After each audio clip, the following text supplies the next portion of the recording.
देखिए class 10th का geography भूगोल अध्याय 1 का फिर हम क्वेश्चन लेकर के आए हैं। उपयोगिता के आधार पर संसाधन को कितने वर्गों में रखा जाता है।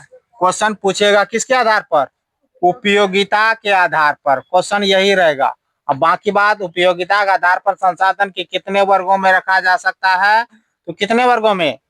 2 वर्गों में रखा जा सकता है। उपयोगिता के आधार पर संसाधन को 2 वर्गों में रखा जाता है।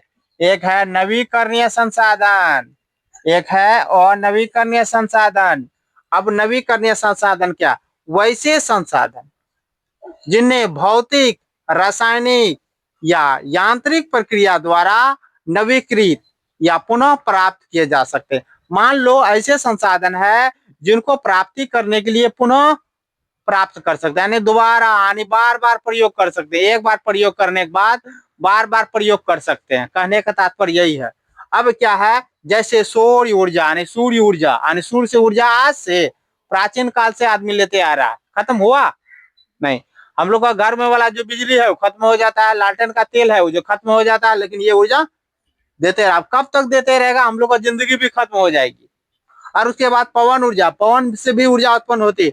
विद्युत ऊर्जा, विद्युत से भी ऊर्जा उत्पन्न होती है। और वन एवं वन्य प्राणी, ये कौन संसाधन के तहत आ गया?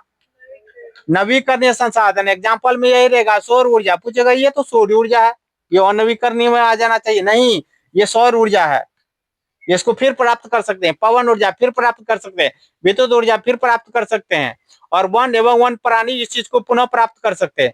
लेकिन अनवीकरणीय संसाधन ऐसे हैं जो एक बार प्रयोग करने के बाद दोबारा प्रयोग नहीं कर सकते, क्योंकि उसको प्रयोग करने में लाखों या हजारों वर्ष लग जाते हैं पुनः प्राप्त होने में। इसीलिए इस संसाधन को अनवीकरणीय संसाधन कहा जाता है। चलिए यहां देखते हैं। ऐसे संसाधनों का विकास, कौन? अनवीकरणीय संसाधनों का विकास लंबे समय में जटिल प्रक्रिया, यानी इसकी प्रक्रिया में समय लगेगा, बनने में, तैयार होने में द्वारा होता है। इस प्रक्रिया को पूरा करने में लाखों वर्ष या हजारों वर्ष लग सकते हैं और पुनः प्राप्त नहीं किए जा सकते हैं। जैसे जीवाश्म ईंधन, जीवाश्म ईंधन में क्या हो गया? कोयला। कोयला मान लो एक बार खत्म हो गया, क्या दोबारा उसको प्राप्त कर सकते हैं? नहीं प्राप्त कर सकते हैं। आपका जिंदगी खत्म हो जाएगी, क्योंकि लाखों वर्ष आदमी जीता है?